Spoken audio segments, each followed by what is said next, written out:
রাজশাহীতে ডাকাতির প্রস্তুতিকালে মিজু গ্যাংয়ের মূল হোতার সহ ১১ জনকে গ্রেপ্তার করেছে র্যাব।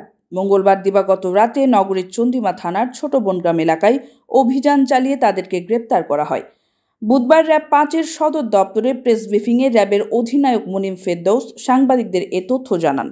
এ সময় তাদের কাছ থেকে ধারালো হাসুয়া ১৮টি, ধারালো তলোয়ার ৭টি, চাকু ২টি, কাটার হাতল ৩টি, চাইনিজ কুড়াল ১টি, সিমেন্টের ব্লক ৫৩টি, খেলনা পিস্তল ১টি, মোটরসাইকেল ৩টি এবং ১২টি মোবাইল ফোন উদ্ধার করা হয়।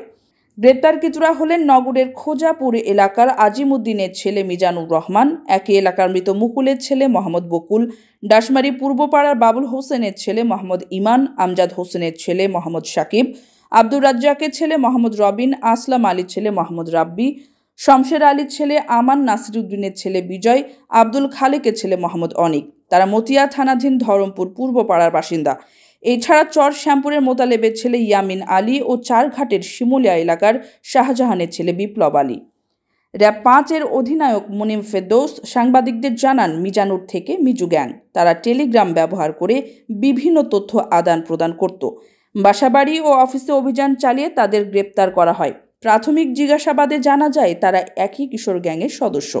তারা দীর্ঘদিন যাবৎ সংঘবদ্ধভাবে রাজশাহী মহানগরীর বিভিন্ন এলাকায় চাঁদাবাজি, জমি দখল, ছিনতাই, টেন্ডারবাজি, সরকারি কাজে বাধা, সংঘবদ্ধভাবে মেয়েদের উত্ত্যক্ত করা, মাদক সেবন সহ বিভিন্ন অপকর্ম করে আসছে। তাদের বিরুদ্ধে মতিহার থানায় মামলা প্রক্রিয়াধীন।